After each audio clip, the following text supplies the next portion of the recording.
Stu Berger, gestor do Fundo Verde, CEO e CIO da Verde Asset, e Luiz Parreiras, gestor da estratégia multimercado e previdência da Verde. Bom, boa tarde, pessoal. É um enorme prazer poder conduzir esse debate hoje aqui com duas pessoas que eu tenho extrema admiração. Tive a oportunidade de trabalhar 10 anos ali ao lado deles, então foi quase um déjà vu ali no camarim poder bater um papo aqui com o Luiz e com o Luiz Paulo.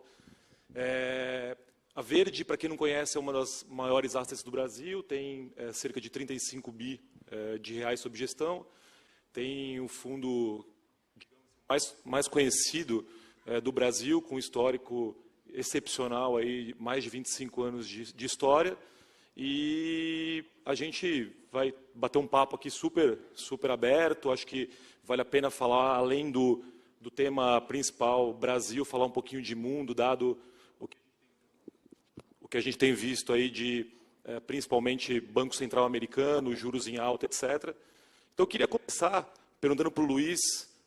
Hoje a gente teve um dado de inflação americana um pouco transformacional, né, mostrando a inflação de bens bem melhor do que vinha acontecendo nos últimos meses, a inflação de serviços ainda um pouco pressionada, e o mercado hoje acredita que um juro americano por volta de 5 é suficiente para trazer a inflação de volta ali para 2,7, 2,8 nos próximos anos. E a minha pergunta, que eu acho que é a pergunta de $1 bilhão hoje, é: Luiz, 5 de Fed Funds suficiente para trazer a inflação para a meta? O que está vendo aí do cenário americano?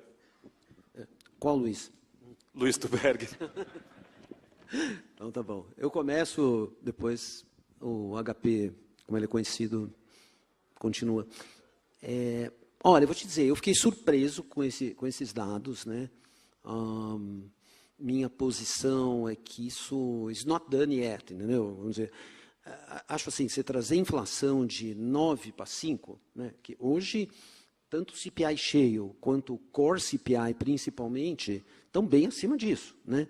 Então, claro, é sempre um motivo para comemorado, porque nos últimos 12 meses, praticamente cada CPI era uma surpresa negativa. Então, quando você já vem com o mercado com mais uma expectativa negativa, né, ou neutra, o meu mercado comemora, né? Então, dito isso, sim, acho que o meu guess é algo assim, que pelo menos esse dado meio que encerra aquela coisa de dizer, o Fed começou com 3, né, 3,5, 4, 4,5, 5, 5,10, do tipo o mercado dizer, olha, a taxa terminal vai ser algo perto de 5, 4,5, 5, e aí a ideia é ficar um tempo suficiente. Então, quando você para essa situação, que você não sabe isso onde vai parar, né, obviamente é uma boa notícia, né? Mas, dito isso, vamos dizer, o problema estrutural da inflação americana, que é um mercado de trabalho muito forte, né, o que, na verdade, né, não deveria ser uma coisa ruim. Ter o mercado de trabalho a pleno emprego é um bom motivo, né, para a humanidade, que todo mundo morre de medo que não vai ter empregos no futuro, né, que as máquinas, os algoritmos, os robôs vão nos substituir. Ainda bem que não está acontecendo. Então, acho que é uma boa notícia para comemorar. Dito isso, né, você olha o S&P hoje, sei lá, a hora que se ele bater 4.000, né, imaginando um earnings aí de 230, você está num PI 17,5, me parece fairly priced, você entende? Quer dizer, o S&P sempre é para ser caro, né? Você nunca vai conseguir comprar ele barato pelo melhor ativo do mundo. Então, dito isso, eu acho que ainda nós podemos ter surpresas negativas no futuro, mas não dessa magnitude, né? Eu acho que, assim, essa batalha de expectativas, né, Wall Street contra Main Street, né, sendo que todos nós aqui somos Wall Street, mesmo estando em São Paulo. Ou seja, é o valor da riqueza, dos ativos, né, quanto de sangue você tem, né, na destruição dos mercados de crédito e equity, versus o Main Street, né? Então, o Fed sempre está dizendo que se preocupa com o Main Street. É o supermercado dos pobres, é o que tira a popularidade do presidente americano, né? Então, assim, acho que essa batalha vai durar um tempo, mas certamente foi uma boa notícia. Legal. Acho que a derivada dessa subida rápida de juros que a gente não via desde a crise de 2008 é o dólar, né? O dólar acabou ficando muito forte contra todas as moedas do mundo, principalmente as moedas de mercados desenvolvidos. Então a pergunta, e até vimos impacto nos earnings, né, de algumas empresas globais. Aí a pergunta para o HP é: o que vocês estão vendo em termos de moedas? Que moedas vocês preferem? E mundo desenvolvido ou mundo emergente? Assim, o fato do dólar estar muito forte, acho que tem duas explicações que são importantes entender para a gente poder prever o futuro, digamos assim, né? A primeira é, o dólar está muito forte porque a economia americana das desenvolvidas é a que vai demandar mais juro, né? Justamente o tema da primeira pergunta. Então, o juro americano vai até 5, ou algo mais ou menos desse sentido, o juro europeu vai até 3. O juro no Japão está lá travado no 0. Assim, a maioria das outras economias desenvolvidas está parando num nível entre, sei lá, 3, 3,5 e tal. Então, o melhor ativo do mundo ter carrego positivo não é uma coisa normal, né? Então, só isso por si só deixa o dólar muito forte. E acho que isso, olhando para frente, é difícil ver uma mudança estrutural nisso. A segunda coisa, que acho que explica um pouco o que aconteceu com o dólar, é que em moedas, né, você sempre tem dois lados. É sempre o dólar contra alguma coisa. E o grande contraponto, os dois grandes contrapontos do dólar no mundo são o euro e o renminbi chinês, né? E aí quando a gente olha o que aconteceu na Europa esse ano, uma guerra que a gente não via há, sei lá, 60 anos, 70 anos quase no continente, o preço da energia foi na lua, a economia europeia está sendo arrebentada estruturalmente, porque, né, o custo de energia não tem o que substitui o gás russo e por aí vai. E a outra, né, o renminbi chinês, a China, economia completamente paralisada por conta de uma política equivocada de enfim, não ter comprado as vacinas mais avançadas e trabalhar nessa história de zero Covid, né? A gente vive aqui, né, num mundo, estamos aqui e tal, como no Covid acabou, né, não existe mais, ninguém fala, na China o Covid não acabou, né, a gente não tem essa consciência, mas a verdade é essa, as pessoas estão em lockdown numa porrada de cidade chinesa. Então isso afetou muito os contrabalanços tradicionais do dólar, digamos assim. E aí quando eu olho para frente, apesar da situação da Europa ter melhorado, o preço do gás ter caído e por aí vai, é difícil ver uma solução estrutural para essa questão da guerra e a dependência que a Europa se colocou da Rússia, né? Então não tem nada para colocar no lugar. Então acho que esse é um problema que vai durar mais vários anos, deixando o euro deprimido potencialmente. E na China, acho que a grande dúvida que a gente tem, e muita gente no mercado está começando a discutir, é que momento que eles vão perceber que esse negócio de ficar no zero Covid é uma grande bobagem, porque você nunca vai conseguir. Você tem que aprender a conviver com a Covid, né? Você nunca vai derrotar completamente a Covid. Acho que todo mundo aqui aprendeu um pouco isso. A gente tem que se vacinar e, obviamente, evitar que as pessoas, especialmente as vulneráveis, morram. Mas você aprende a viver com a doença.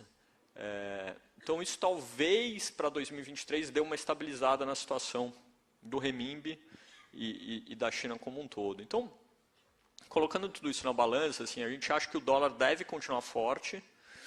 E quem vai se beneficiar nesse mundo é quem tem algum crescimento, quem tem um diferencial de juros bastante positivo e quem tem alguma capacidade de atrair capital, né?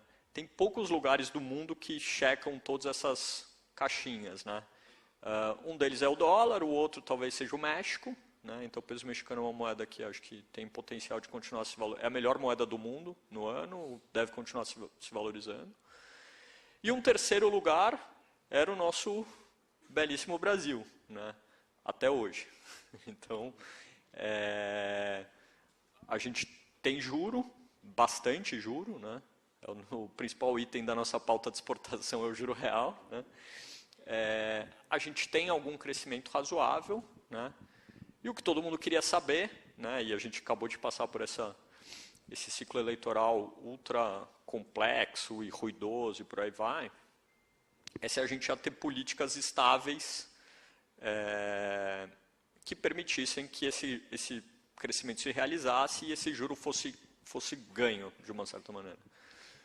O problema é que o presidente eleito, as primeiras sinalizações dele é que, talvez as políticas não sejam das melhores, né? E hoje o mercado está passando por uma correção super importante em relação a esse questionamento, né? Acho que a gente vai falar um pouco mais desse tema.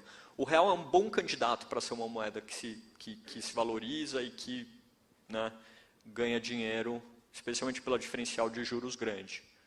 Mas a turma em Brasília tem que parar de atrapalhar um pouco, assim. E aí você comentou de China, Covid-0, acho que a outra preocupação importante é o mercado imobiliário lá, né? Você vê uma restrição regulatória, alavancagem e um affordability meio duvidoso. Aí eu pergunto para o Luiz, você tem preocupação que o setor imobiliário chinês pode se tornar algo próximo do subprime ou o governo vai realmente conseguir segurar todo esse estoque nos balanços públicos? Bom, quer dizer, como é que você mede o tamanho do mercado imobiliário no mundo, né? Quer dizer, tem algumas métricas, vamos dizer, affordability, né? Ou seja, qual mortgage, qual preço e qual salário, essas três componentes dão affordability. O affordability na China, vamos dizer assim, é caro, né? É bem caro nas cidades principais, medianamente caro no resto, né? Medianamente. O segundo ponto é qual o estoque de real estate dos households dividido pelo PIB, né? Por exemplo, no Brasil, né, eu nunca vi essa métrica, mas não é mais do que 100% do PIB. Né? Você vai achar que a maioria dos imóveis do Brasil não vale mais do que 100 mil reais. Né? O estoque médio, a última vez que eu vi, era 40 mil reais. Você tem toda essa casa do Brasil, né, pobre, muito barato. Então, digamos 100% do PIB. Você pega nos Estados Unidos, eu não tenho esse número, deve ser 150. Né? Na China, beira os 400 do PIB. Por quê? Né? O cidadão chinês comum, a riqueza dele é o imóvel. Né? Ele põe todas as fichas, não só dele, né? Às vezes para comprar um imóvel, por isso que ele fica tão unaffordable. Quer dizer, alguém vai casar, isso eu vi na China pessoalmente, né? Vai o pai do noivo, o pai da noiva, o irmão, avô, todo mundo ajuda para pagar, porque é o grande saving, né? Ele não confia no governo, então ele não quer ter moeda, ou se tiver moeda, ele pode imaginar que se ele fizer algo errado, o governo vai... Não tem confiança, certo? Não consegue mandar dinheiro para o exterior. Os muito ricos agora conseguem. Não consegue. Então, e aí você tem um problema, vamos dizer assim, de redução demográfica, né, na China, gravíssimo. Né? A China passou a vida inteira impedindo as pessoas de ter filhos, mais que um.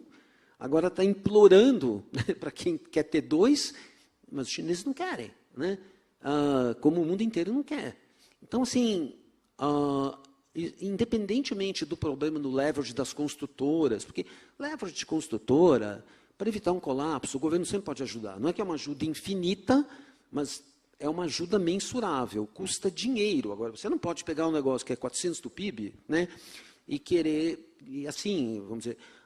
eu sei que é difícil, né? A China é um país, eu vou te dizer que todas as vezes que eu apostei contra a China, eu perdi dinheiro, não ganhei uma. Né?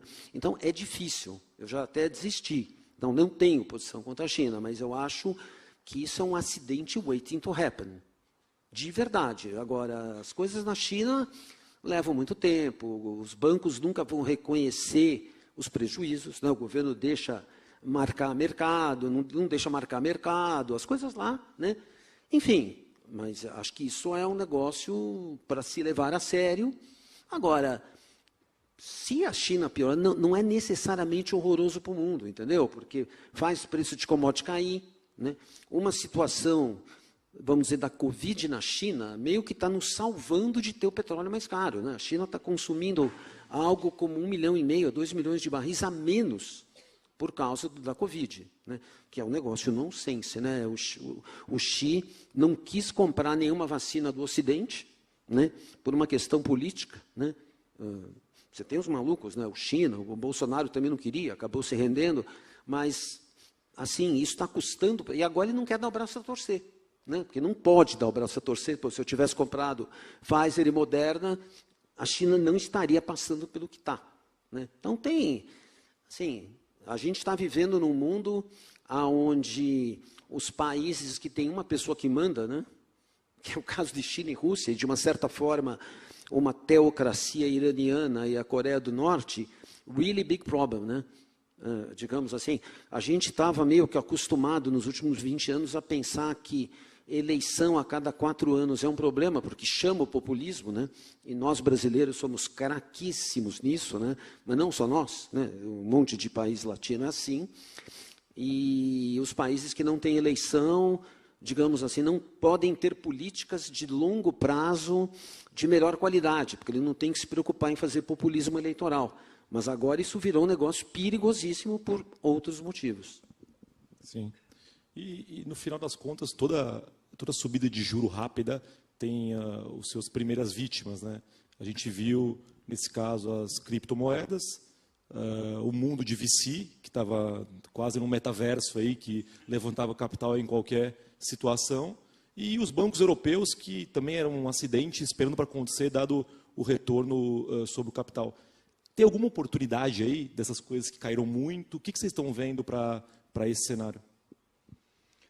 Acho que o que está acontecendo em 2022 lembra muito o que aconteceu em 2000, né, quando teve o estouro da bolha do .com lá. E é bem diferente do que aconteceu em 2008. Né? Em 2008, quando, né, quebrou a Lehman, quebrou todo o sistema de housing, era uma crise de alavancagem. Né? As pessoas deviam muito, o ativo, que era o collateral para todas essas dívidas, colapsou de preço, né? As dívidas ficaram impagáveis, os bancos quebraram. Né? E aí o sistema econômico inteiro ele meio fica paralisado quando os bancos não funcionam. O que está acontecendo em 2022, provavelmente vai entrar em 2023? O sistema ficou com muito dinheiro, né? Toda a injeção de dinheiro que teve pós-pandemia, etc. E aí as pessoas começaram a investir num monte de coisa maluca. Né? Ex-post é sempre óbvio o que é maluco. Né? Quando você está lá no meio da festa, ninguém muita gente fala, mas enfim, nem é tão óbvio que é mais maluco ou não. Mas foi muito dinheiro de equity. Né? Não foi dinheiro de alavancagem. Então, se você pensa o que está acontecendo aqui ao longo desse ano, só em cripto tem mais ou menos $1,5 trilhão de riqueza, né? Riqueza entre aspas, que desapareceu. E a verdade é que não aconteceu nada. Há 2 dias atrás, ou ontem, se a gente parar para pensar, a 3ª maior bolsa de cripto do mundo quebrou. Né? Quebrou, desapareceu do mapa uma empresa que 3 meses atrás valia 32 bi de dólar. E não aconteceu nada. Assim, a verdade é que não aconteceu nada. Né? Não tem consequência, não é que nem quando quebra Bear Stearns, tem uma corrida na Lehman, quebra os Estados Unidos. Né? Então, isso é muito diferente. As oportunidades que saem daí são muito diferentes. Né? Então, o que a gente... Acho que em algum momento, óbvio, algum dia essa coisa de cripto vai voltar a ser uma oportunidade, mas acho que tem um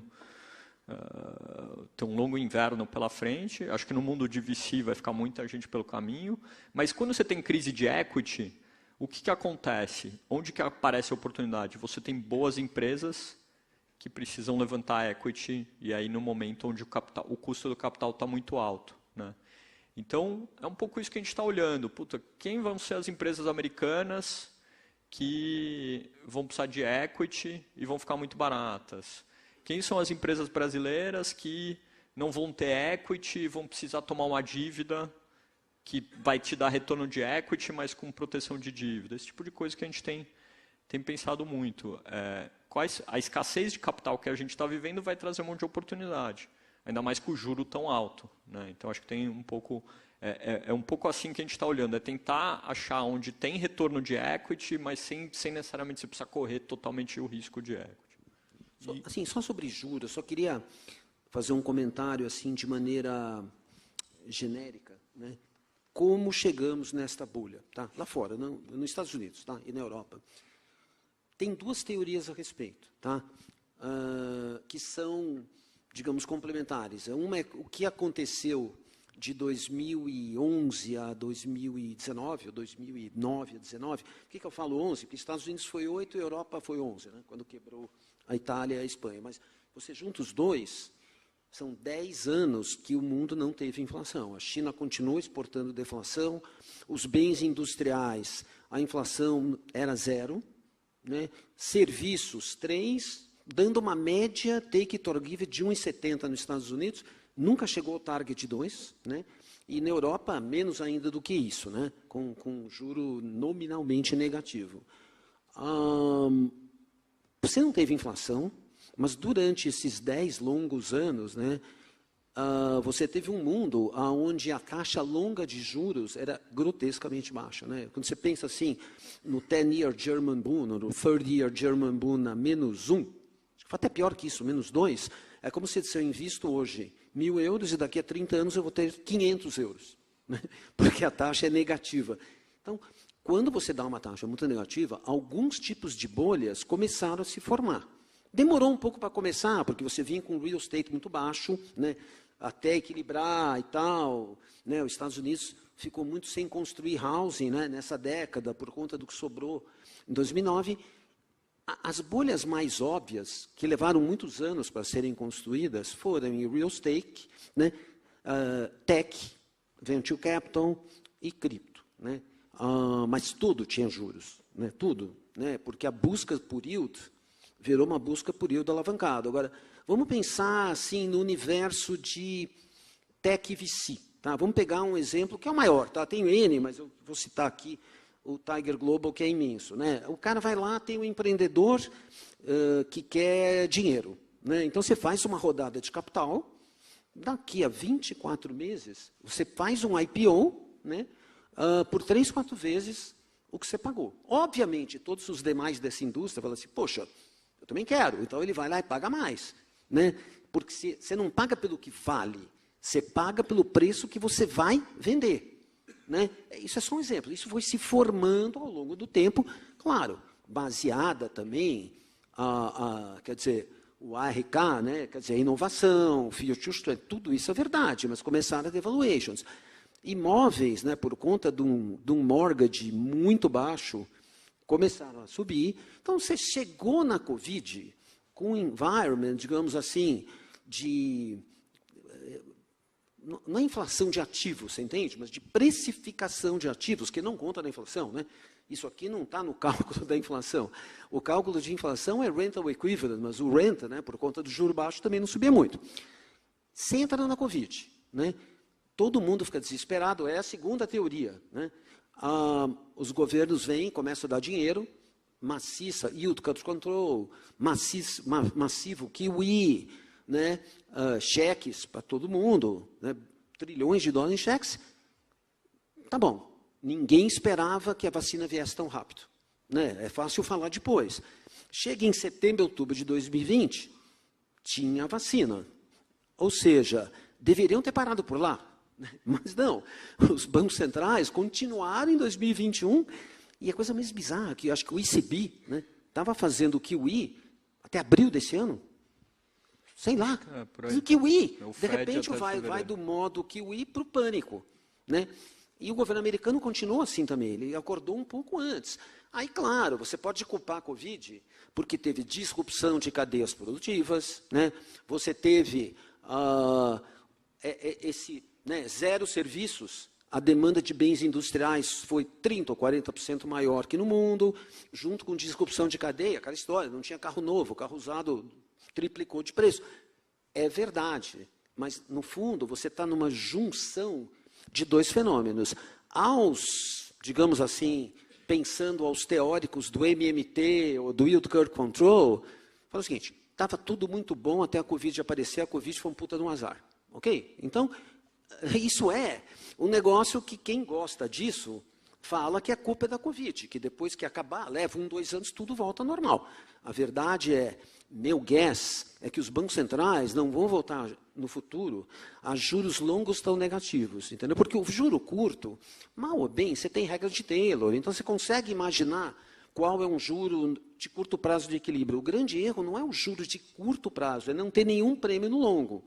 Eu acho que essa discussão, ela está no mundo, você entende? Vai voltar para o mundo. Quer dizer, diminuir a inflação nos Estados Unidos de 9 para 5 é fácil. De 5 para 2, ou de 4 para 2, não é tão fácil. Assim, não queria me alongar demais, desculpa o tempo com isso, mas acho que é muito importante pensar, porque a gente vai ter essa discussão aqui no Brasil. Né? Isso chegou aqui no governo Lula, a gente pode falar isso. Mas achei importante dar esse contexto, né? Porque eu tenho visto muito debate interessante sobre isso. Vai voltar a estrutura termo a ser como ela é, né? Que é positivamente inclinada. Mas, assim, antes de fechar mundo e ir para Brasil, que eu acho que a maior parte do pessoal aqui quer escutar mais Brasil, eu queria fazer uma pergunta. Me lembro, há 10 anos atrás, que o Luiz falava assim, ó, se eu tiver uma ilha deserta e eu tiver 10 anos sem me comunicar com ninguém, quais as moedas que eu quero ter? E eu me lembro que era SEC, e dólar de Singapura. Quais são as moedas para 10 anos numa ilha deserta para se casar com elas? Aí você entra na discussão da geopolítica, porque a geopolítica e o aftermath da guerra, quer dizer, a gente voltou parecidamente ao mundo antes da Guerra Fria, que você tinha a União Soviética, e agora você tem a China. É um double hit, agora só tem uma coisa que você pode levar para uma ilha deserta. Todo o ouro que você conseguir carregar. Mas nenhuma moeda. Algumas barras de ouro, o resto, forget it. Legal.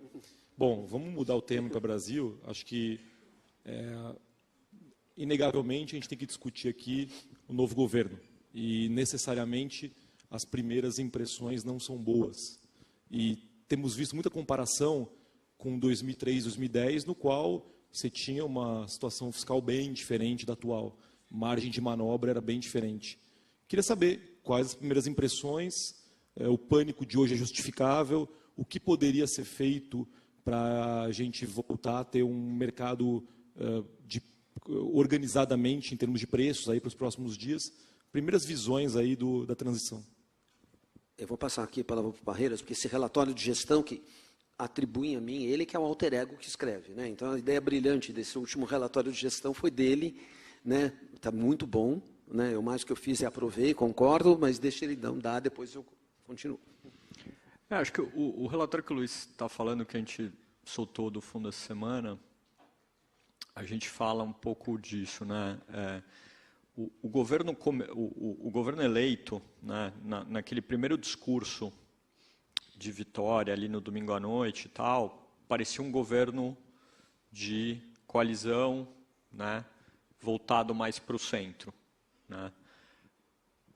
O presidente ganhou a eleição com a menor margem da história, né?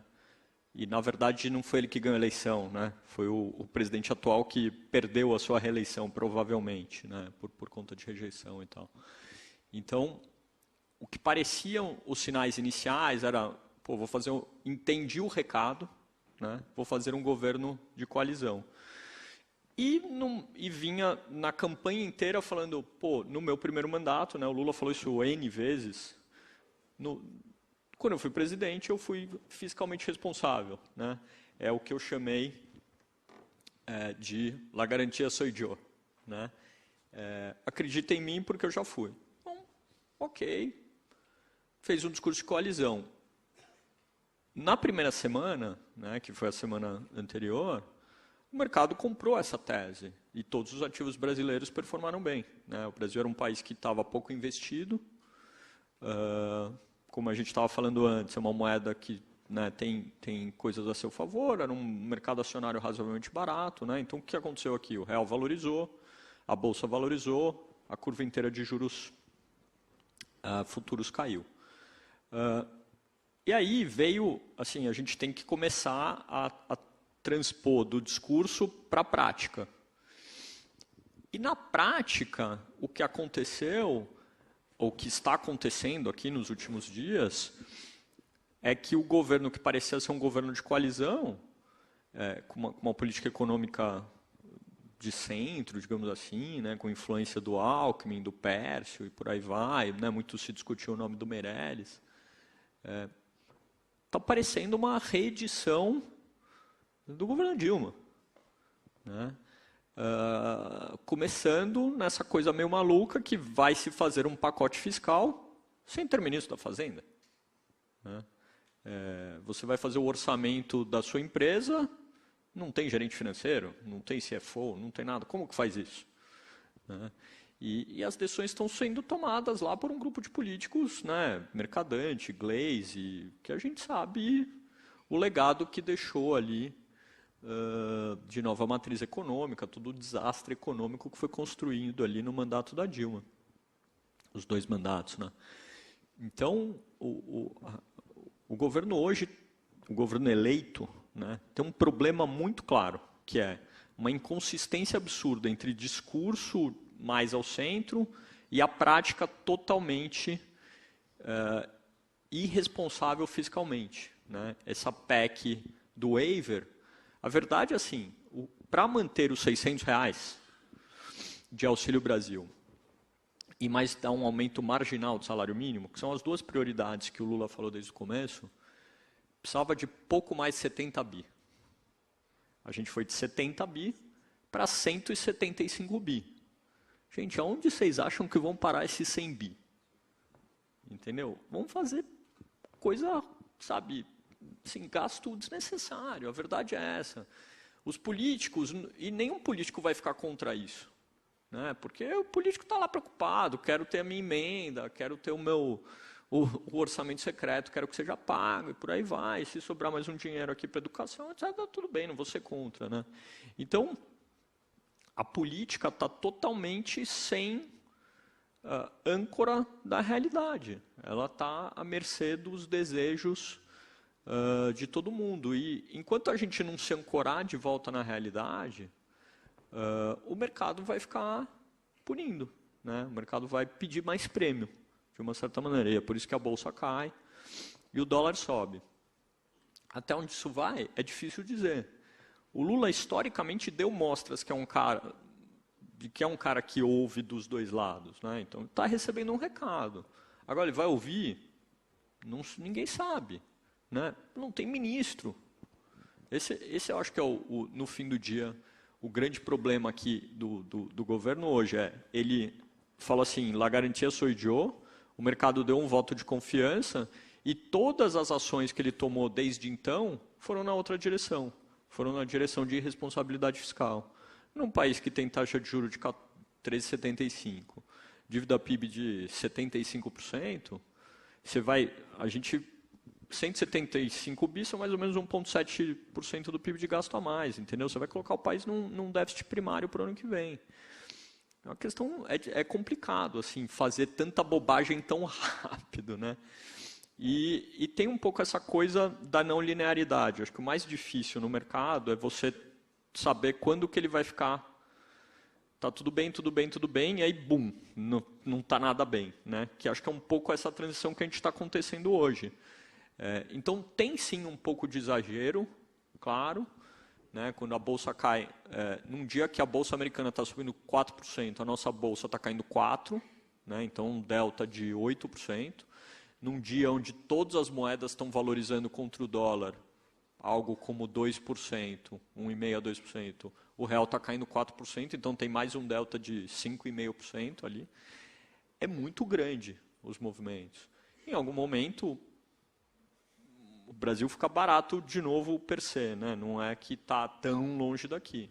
Mas os caras precisam parar de fazer bobagem. E tanta pressão no fiscal, o monetário, a gente tem uma vantagem estrutural que é o BC independente. Qual vai ser a reação? O que pode acontecer aí nos próximos dias, próximo Copom, e depende dos nomes, né? Mas a gente está meio que num barco meio sem rumo, mas quais as visões das mudanças estruturais dos últimos anos que foram muito positivas, em termos micro, o que pode ajudar isso? Acho que o Banco Central Independente, a presença do Roberto lá, com certeza ajuda, é inegável. né, que pelo menos um pedaço do barco tem piloto, né? No outro pedaço do barco não tem piloto e, na verdade, o manicômio tá dirigindo. Mas tem um outro pedaço do barco que tem piloto e o monetário acho que tem. E acho que em algum momento aí dos próximos dias a gente vai ver o Roberto, né, alguns diretores do Banco Central têm falado que tem a preocupação fiscal e tal, a gente vai ver o Roberto falando. A gente foi, há uma semana atrás, o mercado precificava 400 pontos de corte de juro nos próximos, 18 meses a partir do comecinho do ano que vem. Em 4 dias, a gente hoje está precificando 200 pontos de corte só na curva até 2024. Então já tem uma correção relevante. Pode mais? Acho que pode. Acho que o Banco Central vai ter que falar duro. A verdade é assim, a gente está voltando, né, das premissas que a gente tem usado para investir já desde o ano passado aqui no Brasil o Brasil está voltando para um mundo que a gente viveu durante quase 20 anos, que é o mundo do fiscal frouxo com o monetário apertado, né? É um avião que um motor empurra para frente, o outro motor tem que puxar, senão você explode. Então, esse modelo econômico ele tem várias consequências. Ele estruturalmente vai demandar um CDI alto e uma curva de juros provavelmente meio flat, né? Porque também não dá para premiar, não dá para falar que o juro de 10 anos aqui vai tradar 16%, 17%. Uma moeda sempre valorizada, então o real tende a ser uma boa aposta nesse contexto.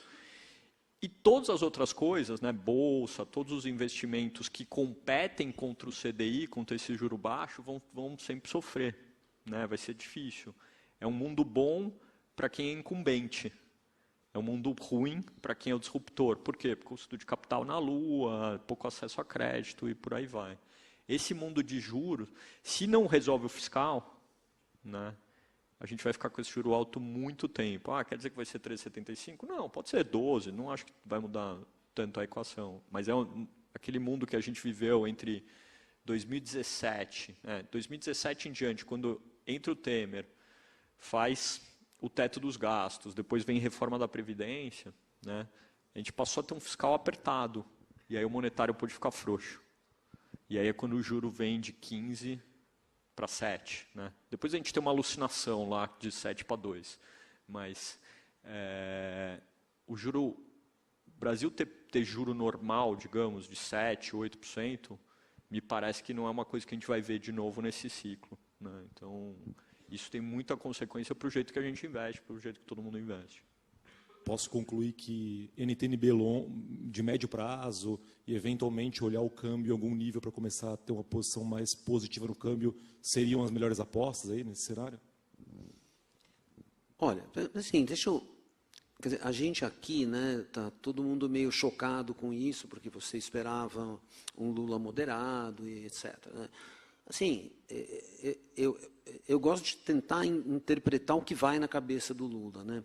Primeiro, o que ele fez de 2004 a 2010, bom, o Brasil cresceu, né, muito, a arrecadação crescia mais do que o PIB, né? Quer dizer, primeiro, a gente teve um momento, né, onde o Brasil capturou coisas que o Brasil não tinha, né? Quer dizer, digamos assim, boom de crédito, né, boom de formalização de emprego, boom de commodities, né? Teve booms que tirou o Brasil de um outro patamar para um novo, né? E um juro real elevadíssimo, né?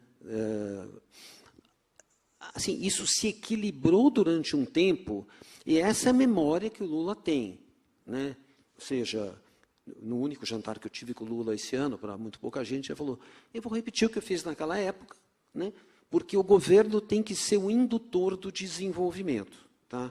Ou seja, e isso, digamos assim, foi feito naquela época, quer dizer, o governo Lula subia as despesas, se você contar assim, toda a arrecadação de impostos do Brasil, que hoje monta 36% do PIB, né, contando estadual, federal, municipal, arrecadação tributária, não tributária, nossa equação, né, é arrecadar 36 e gastar 37 tipo, ano que vem, antes de 100, 150 bi.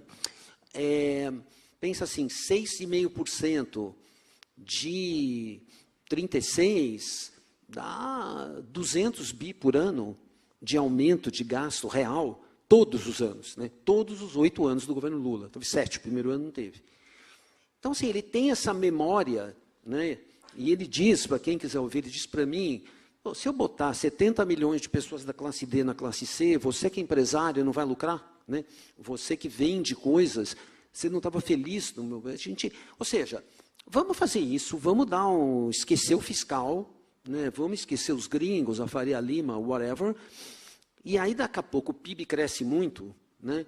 E as coisas se equilibram, porque quando o PIB sobe, a arrecadação ex post também sobe.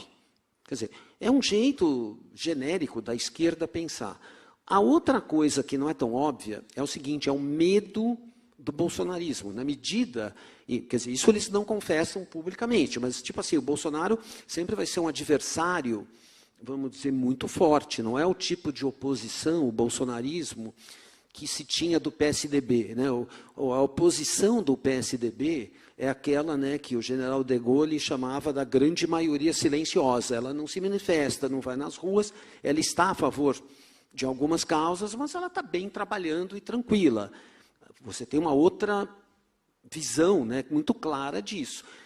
O que o Lula pode fazer, né, é ficar popular rápido, fazer o PIB crescer. E aí depois, eventualmente, ano que vem a gente repensa. Ou seja, o mundo vai me dar um waiver pelo que a gente fez. Agora, obviamente, isso é muito mais difícil que as condições que a gente teve de 2002 a 2010, onde o Brasil foi lá de um PIB de $2.000 per capita para perto de 8 mil, né? Não tem mais, né? E herdamos, né? O Lula herdou do FHC um superávit primário de 4 e pouco do PIB. Estou falando em 400, 500 bi de dinheiro de superávit. O Lula vai entrar nesse governo com esse plano de um déficit de 200. Né? A sorte que a gente tem é que nós vamos entrar nisso com uma dívida bruta de 75 do PIB. Né? O que é um milagre que ocorreu por N pontos, que depois, para não tomar muito tempo, eu posso comentar.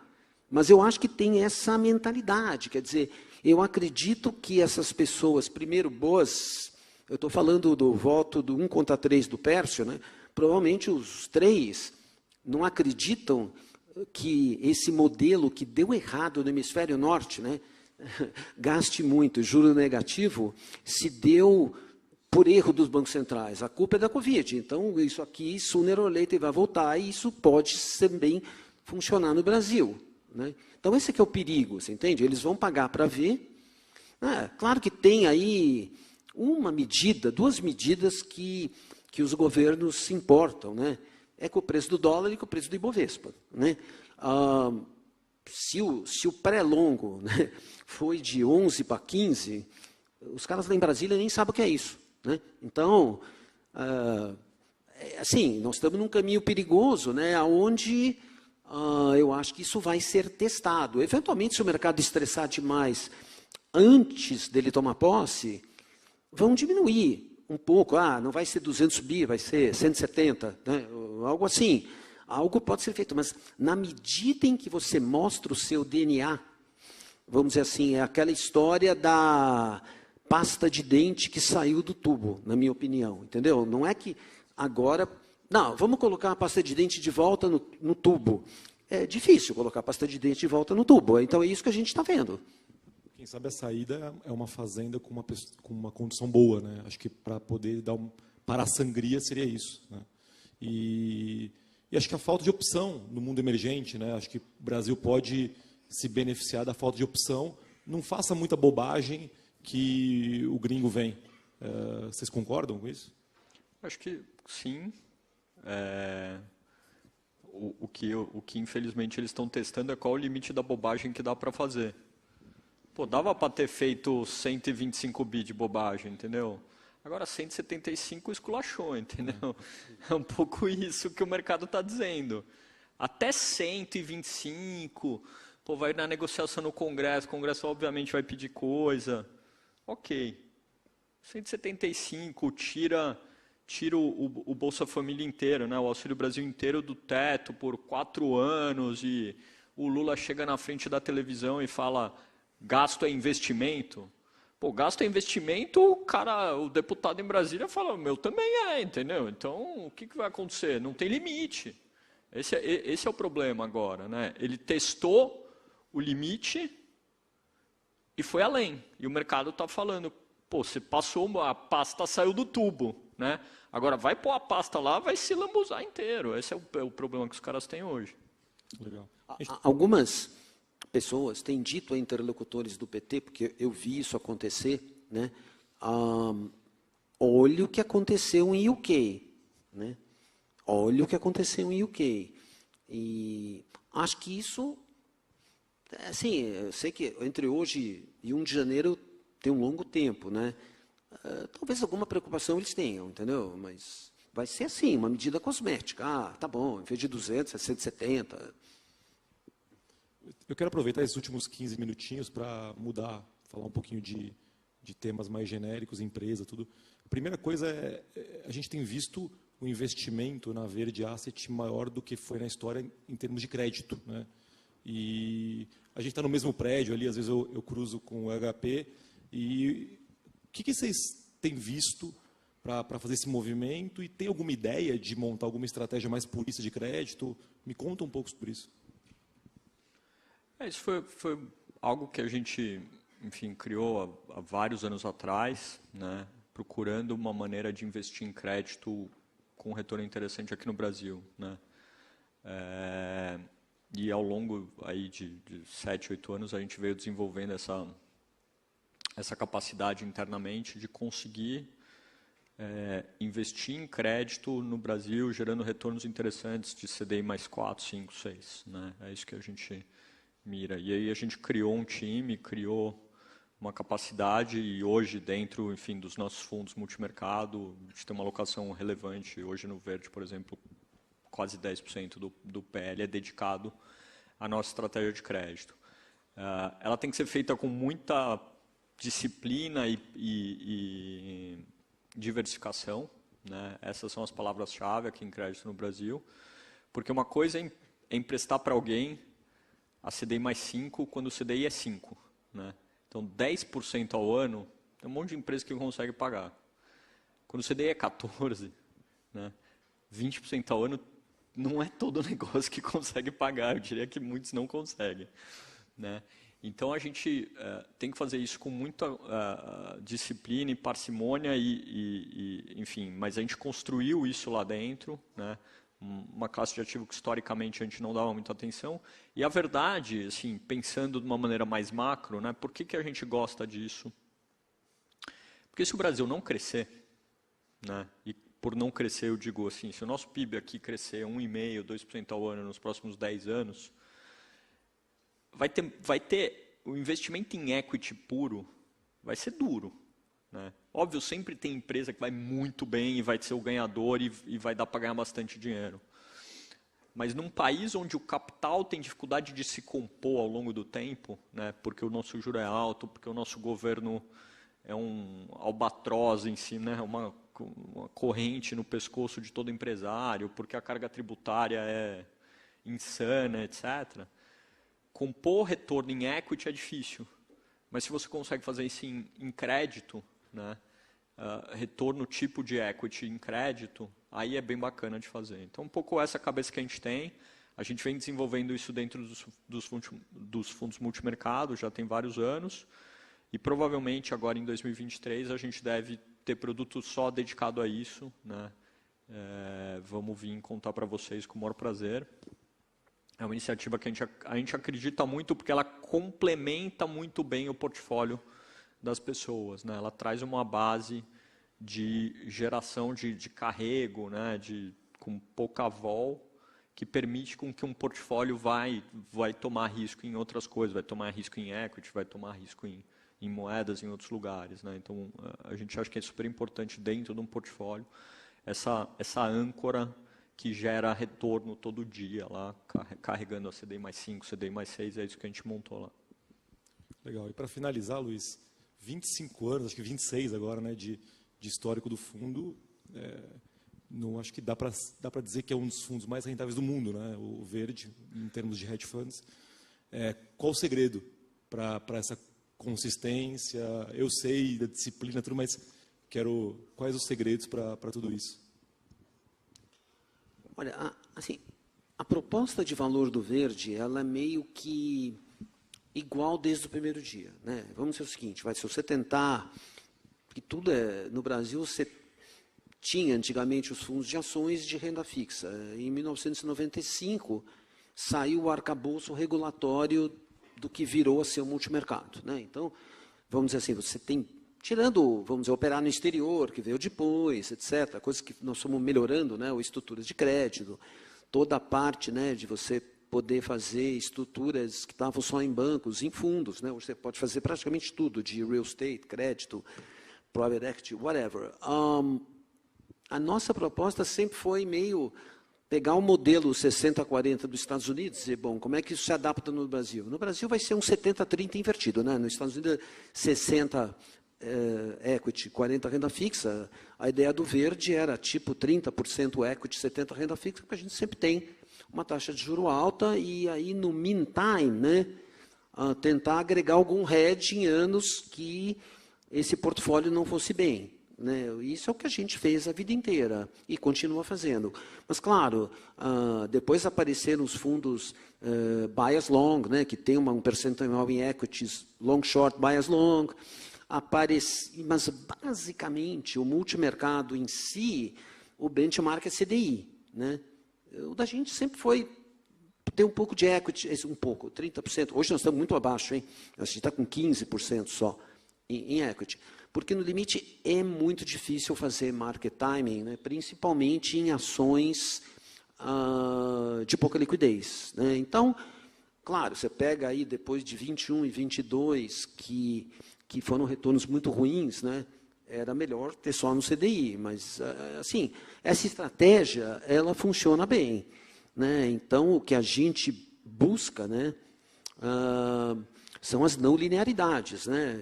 Onde estão qualquer mercado onde você acha que vai ter a possibilidade de um dislocation para você fazer hedge. Pode ser em câmbio, pode ser em crédito, pode ser shorteando algum índice do mundo. Ou aqui no Brasil, né, câmbio, juro, claro, né, toda vez que você faz um hedge, você tem um taxímetro batendo contra você, né? Senão era óbvio, todo mundo fazia, né? Se o hedge fosse indolor, todo mundo faria. Você tem que pagar um custo para fazer aquilo, né?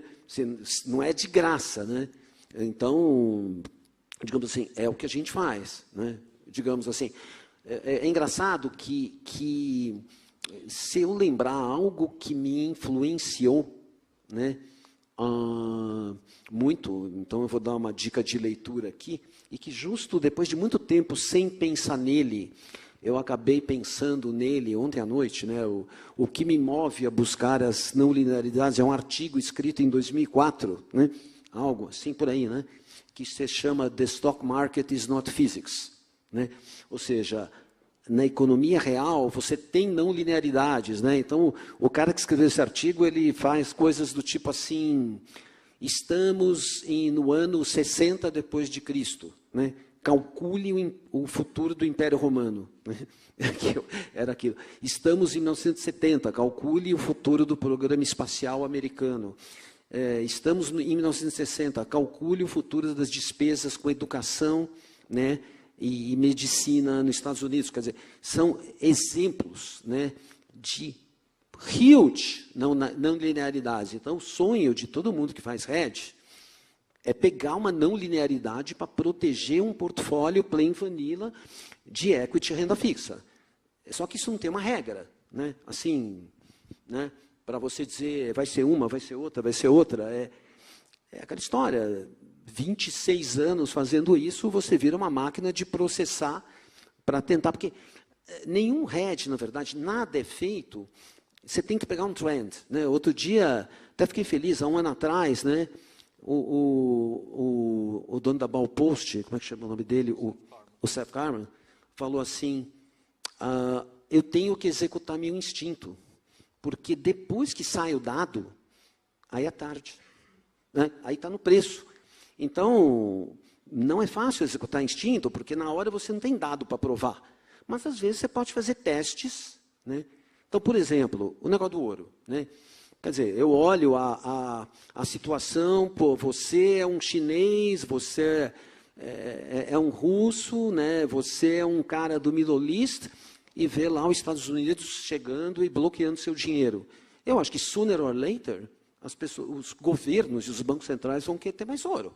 Agora, por que não subiu até agora esse ano? Né? Quer dizer, ele está caindo pouco. Se você pegar o estrago e correlacionar com a subida das chips americanas, que foi de -1 para mais 1,5, cara, esse ouro está 1.300. Né? E ele está lá no 1.700. Né? Então, isso é algo que, por exemplo, é uma não linearidade que pode ocorrer. Né? Tipo, o que é uma não linearidade? O ouro ir para 2.500. Né? Estou dizendo isso hoje, eu não tenho a menor ideia se vai sair, e também não tenho a menor ideia se eu vou segurar a minha posição de ouro até o dia que isso aconteça. O que é uma não linearidade hoje? É o preço do petróleo. O preço do petróleo é uma não linearidade waiting to happen. Porque a China está, você entende? A China está consumindo muito menos, os americanos estão loucos para repor o estoque que eles venderam. Né? Quando você tem um cenário ruim de recessão na Europa, de consequências ainda unintended da guerra da Ucrânia, o petróleo está lá, entendeu? Mas ele pode ter uma alta não linear. Então, eu fico buscando essas coisas como hedge. Mas, assim, algumas delas vão acontecer, outras não, e seguimos a vida. Né? A única coisa que eu adoro que eu faço, me divirto muito, né? Trabalharia até de graça, ainda mais ganhando alguma coisa, melhor ainda. Legal. Queria agradecer. Acho que um dia atípico até para vocês saírem da mesa, poder dar essa palhinha aqui para a gente. E abrir aí alguma consideração final, se quiser fazer um fechamento, mas estou muito feliz de novo em contar com vocês aqui no palco. Acho que, antes do Luiz, queria agradecer o Héctor e todo o time da EQI. Né? O Héctor trabalhou com a gente muitos anos, é um grande amigo da casa, e ver esse projeto da EQI acontecendo, né, com esse dinamismo, esse crescimento, é super bacana para a gente. Né? Contem com a Verde, né, como um parceiro para o que a gente puder ajudar, o que a gente puder fazer junto com vocês, para a gente vai ser sempre um prazer. Eu quero agradecer o convite, é um prazer estar aqui. Né? Obrigado, estar com você depois de tantos anos que trabalhamos juntos, né? E parabéns por tudo que vocês estão fazendo.